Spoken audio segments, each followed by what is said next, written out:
pessoal, sejam todos muito bem-vindos a mais um Compocast, o seu podcast semanal sobre composição musical e outras coisas. Você sabe, nós estamos aqui sempre gentilmente apoiados pelo SECAM, o Centro Codesso de Aperfeiçoamento Musical.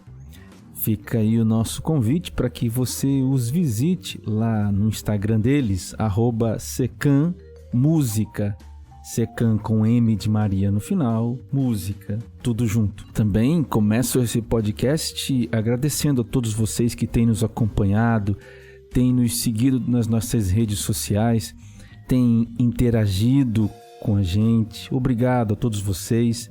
É muito importante para nós esse feedback, esse caminho que a gente constrói junto. Isso é muito importante. Na verdade, isso vai dando gás, né, para a gente continuar, para a gente seguir fazendo e construindo essa relação através do Compocast. Então fica aí o nosso muito obrigado e vamos lá, vamos para o episódio de hoje.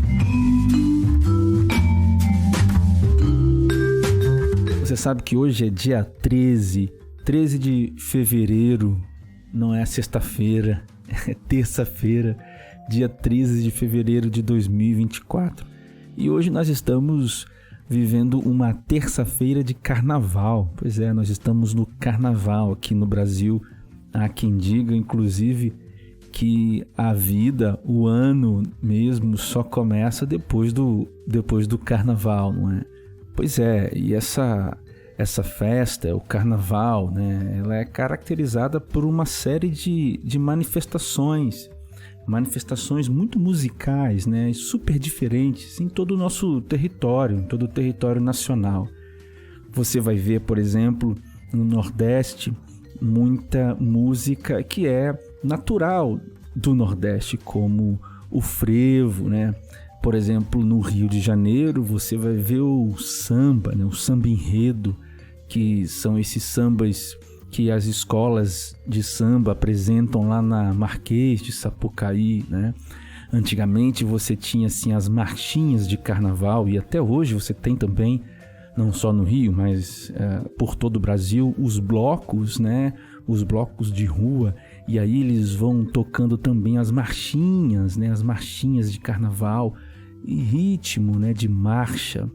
Então você tem essas manifestações musicais. E eu gosto muito de uma expressão que é, na verdade, a que dá título ao nosso episódio de hoje, que é música dos poros.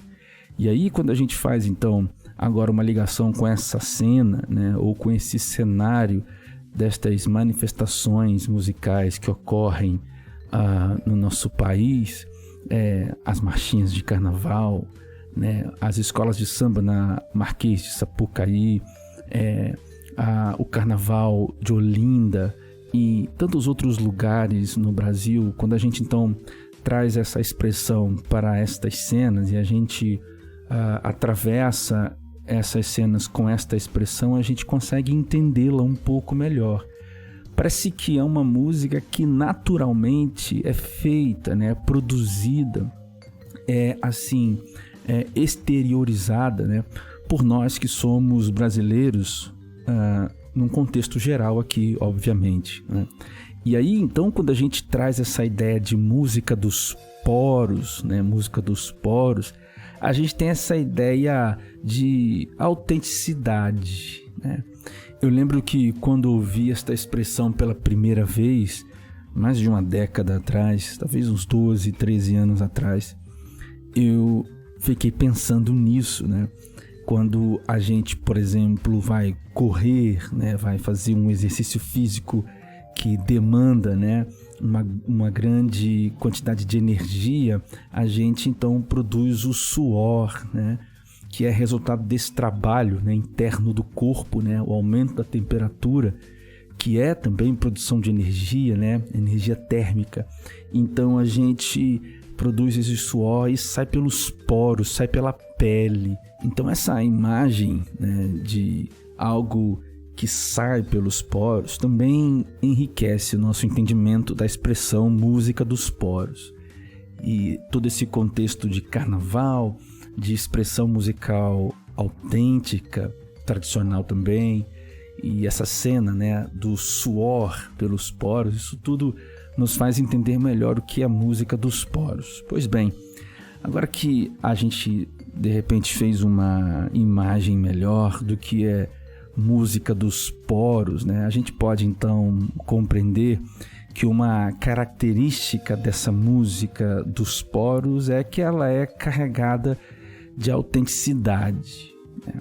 Daí a gente então a gente começa a lidar então com o nosso primeiro problema, com a nossa primeira questão, né? Essa música dos poros é essa música que brota naturalmente e ela brota cheia de autenticidade, né?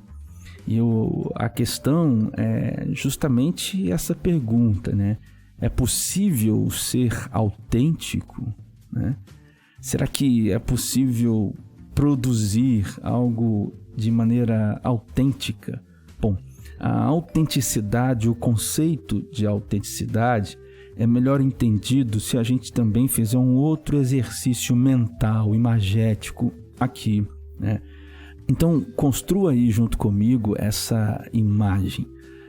Imagina então que você tem aí, né, uma nascente, né, uma nascente de água, assim. Já viu aquelas nascentes que a gente tem assim nas fazendas, nas roças, né? Coisa boa, né? Aquelas minas, né? Eu que nasci e vivi no interior, né? Eu vivi muito com isso, né? A gente beber água da mina. Lembro, inclusive, quando meu pai levava a gente para a praia, né? No verão, nessa época do ano, meu pai tinha um Fusquinha, um Fusca 62, verde. E a gente parava no meio do caminho, assim, numa mina, né? E a água jorrava dali, a gente bebia a água, eu, as minhas irmãs, meus pais, 5 pessoas dentro de um Fusquinha, e era uma imagem muito significativa, né? Muito importante para mim. Mas então imagina que nós temos essa fonte natural, né, de água, que ela brota da terra, daí a gente vai construir um sistema de encanamento, e essa água passa por esse sistema de encanamento, e em um certo ponto a gente vai então poder beber, né, usufruir dessa água. Você pode dizer que é a mesma água que sai da fonte, é a mesma que a gente bebe no fim desse nosso sistema de encanamento que a gente construiu? Ou seja, a água que nasce é a mesma que é consumida no final desse processo? Pois é, se a gente disser que sim, então há um processo de autenticidade, né?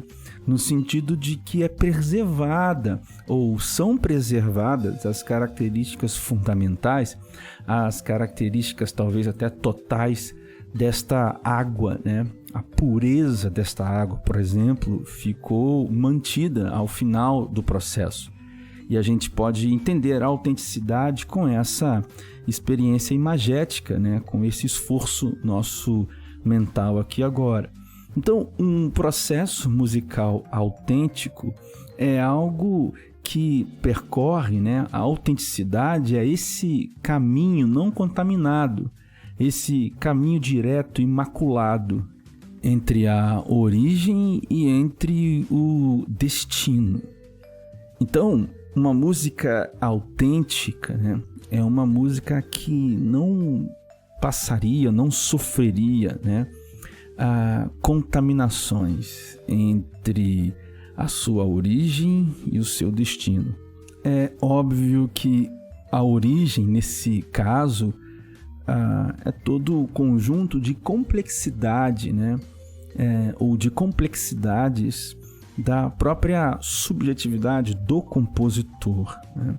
E o destino aqui não é parametrizado, né, pelo gosto, né? O destino é simplesmente um resultado, né? O resultado que ainda não vai ser assim passado, né?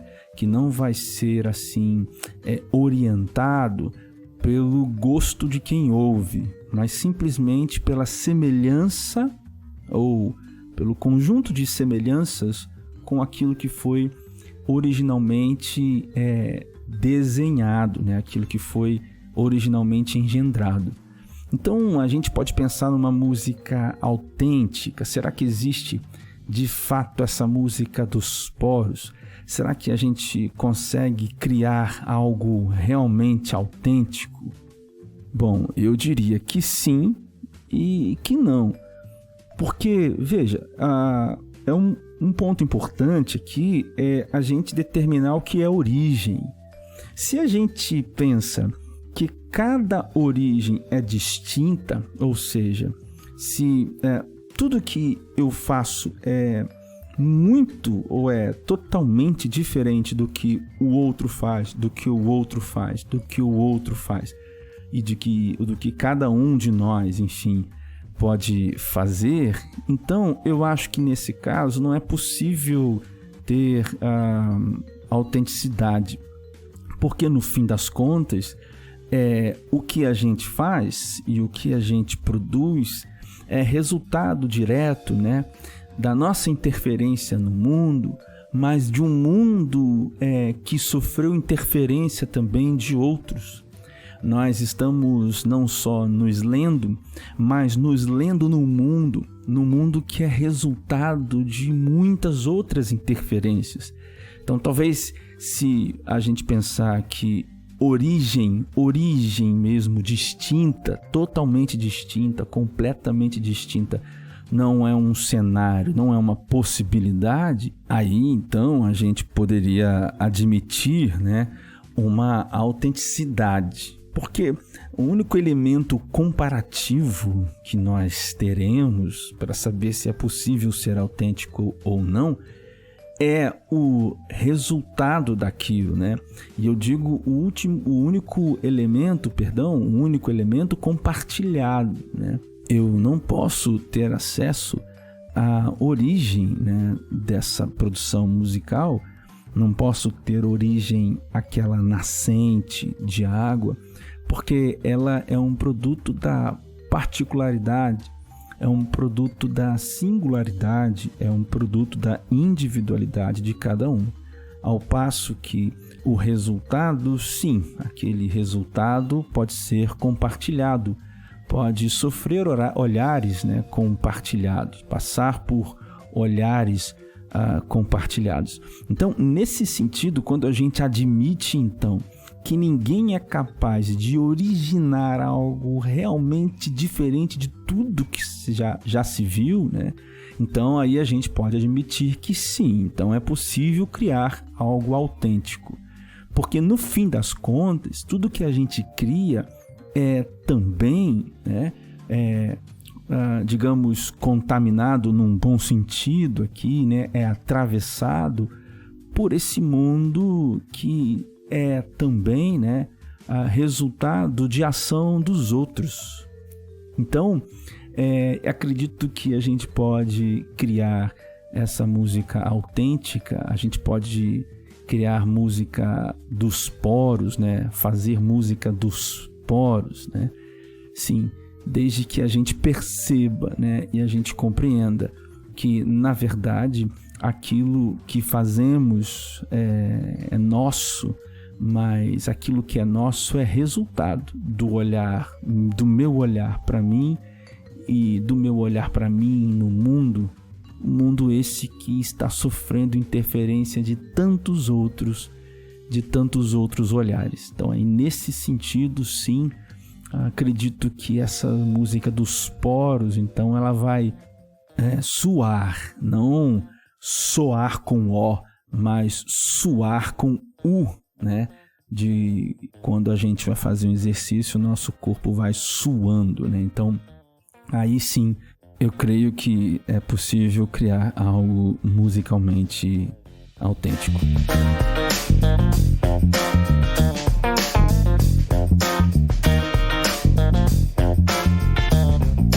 Pessoal, vamos fazer uma pausa nesse episódio agora, porque na verdade eu tenho alguns pedidos para te fazer. Primeiro eu gostaria de te pedir para que você seguisse o Compocast nas nossas redes sociais. Lá no Instagram é @CompocastOficial. Lá no Facebook é www.facebook.com/Compocast. E se você puder e quiser nos apoiar, é só você entrar lá no apoia.se/Compocast. Mais uma vez, apoia.se/Compocast. Nos apoiar com qualquer quantia. E uma vez que você se torna apoiador, você pode enviar perguntas e ter acesso a vídeos e episódios exclusivos feitos exatamente para responder às perguntas. Eu também peço a você que você vá lá no Spotify, dê lá 5 estrelinhas pra gente. E se você não nos segue, para você nos seguir lá. E ainda te peço para que você compartilhe o nosso conteúdo nas suas redes ou para quem você quiser. A gente está aqui toda semana produzindo esse conteúdo. Nosso objetivo, como você sabe, é para a gente pensar junto, para a gente, enfim, pensar sobre música, composição musical e outras coisas juntos. Valeu, gente! Vamos continuar agora com o nosso episódio.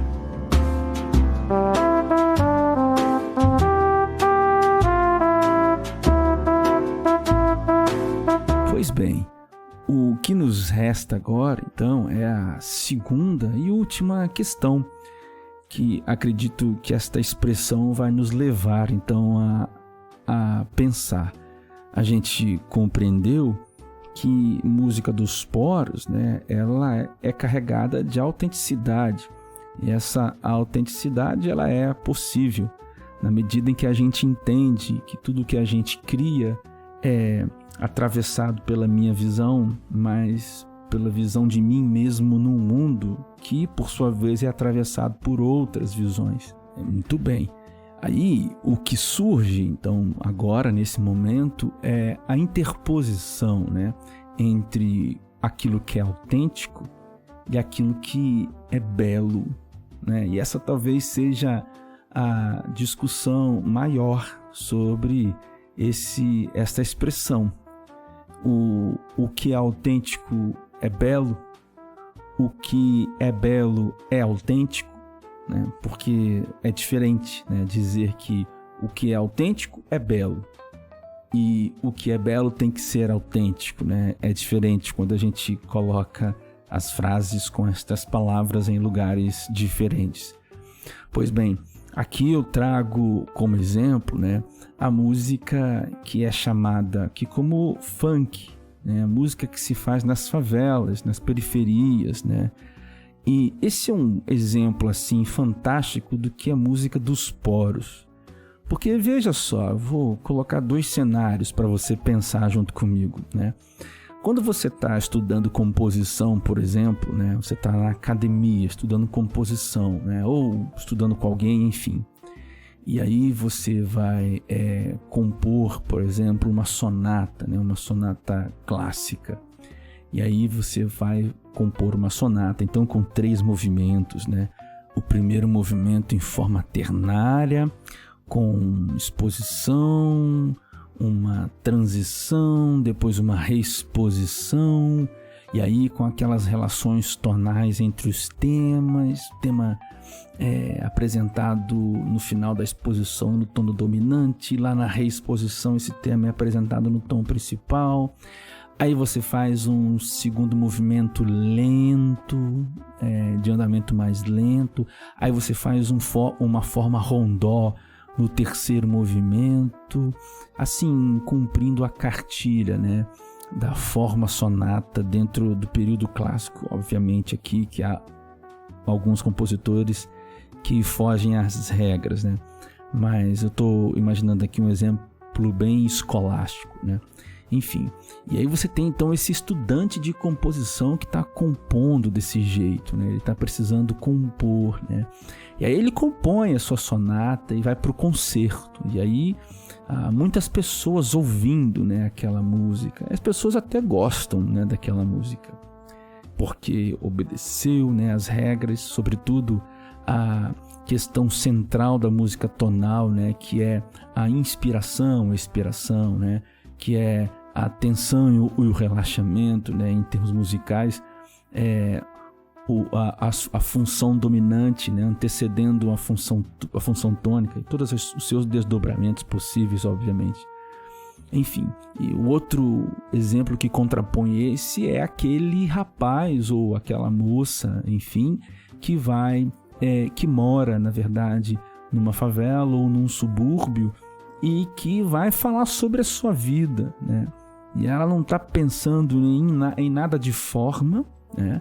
Ela não está pensando em construção melódica, ela não está pensando em construção harmônica, ela simplesmente ouve o mundo, né?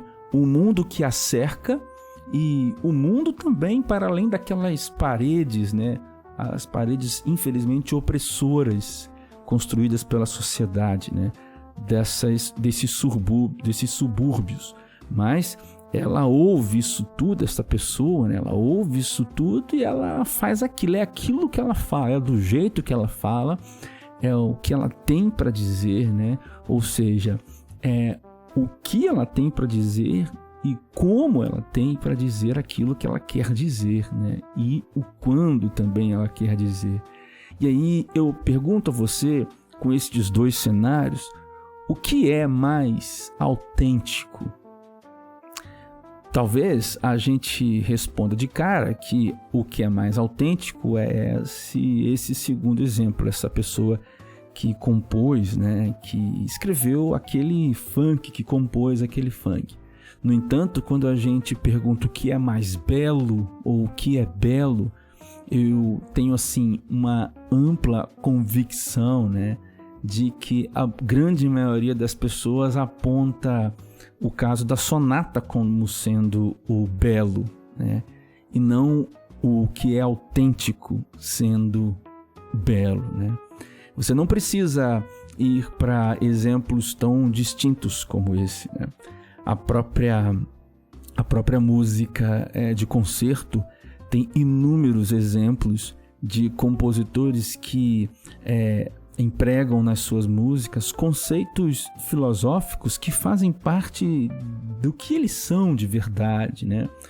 Eu recordo, né, da peça que o Cage, né, escreve, eu não me recordo aqui agora o nome da peça, mas é uma peça para um órgão, né, que é tocada por um aparelho eletrônico, né, e o que ele faz é uma mudança em relação ao tempo, né, por exemplo, ao invés de uma semínima durar 1 segundo, 2 segundos, 3 segundos, enfim, a indicação é de que dure, sei lá, 10 anos, 20 anos, 30 anos. Então, a cada 50, a cada 100 anos, não sei, uma nota é tocada, né? Então, na verdade, não tem ninguém ouvindo, de fato, a música por inteiro, né? E quando a gente faz esse tipo de proposta, né? O que é belo, às vezes, escapa, né, destas propostas no que diz respeito à escuta do público, né? E aí você veja que é um processo altamente carregado de autenticidade. Alguém que está, né, na tentativa de pensar sobre como percebemos o tempo. Então, o caminho da autenticidade, né, entre a origem do pensamento e o produto, ele é mantido, preservado, né, de maneira assim muito clara nesse caso do Cage. E se a gente contrapor esse caso do Cage com aquele aluno que escreve, né, a música, a sonata, né, baseando assim nas regras clássicas e tal, a gente vai dizer não, a sonata é o belo. E se a gente então contrapõe essa música do Cage com aquele que compôs o funk lá na favela, a gente vai continuar dizendo que a música do Cage, né, mesmo que seja para além da nossa compreensão e percepção temporal, a gente ainda vai continuar dizendo que o belo está mais assim pro lado do Cage do que pro lado do funk. Então a gente conclui, né, com esse nosso pequeno pensamento hoje, com essas nossas pequenas provocações de hoje, é que aquilo que é belo nem sempre é autêntico quando nós consideramos, né, o produto final colocado no mundo para degustação, né, do público. Você veja que autenticidade e beleza, no que diz respeito à apreciação, não estão de mãos dadas. Isso porque, é claro, existe uma cisura, uma cisão entre aquilo que é belo e aquilo que é autêntico. Como disse antes, o belo necessita de alguns componentes a mais. No entanto, a questão é que quando julgamos algo que não é belo, automaticamente descartamos a autenticidade daquela música. E, na minha opinião, essa é a grande questão, esse é o perigo desse tipo de visão, que por causa da subjetividade natural do que é belo, acaba excluindo uma visível autenticidade, uma inegável autenticidade àquela obra, como no caso do funk. Há quem diga que não é belo, mas não podemos dizer que esta manifestação musical não seja autêntica. Portanto, penso que você já compreendeu então aonde eu quero chegar. Nós podemos pensar, refletir no que é belo, mas não precisamos esvaziar a clara, a inegável autenticidade de uma obra por causa das nossas subjetividades relacionadas no julgamento do que é belo.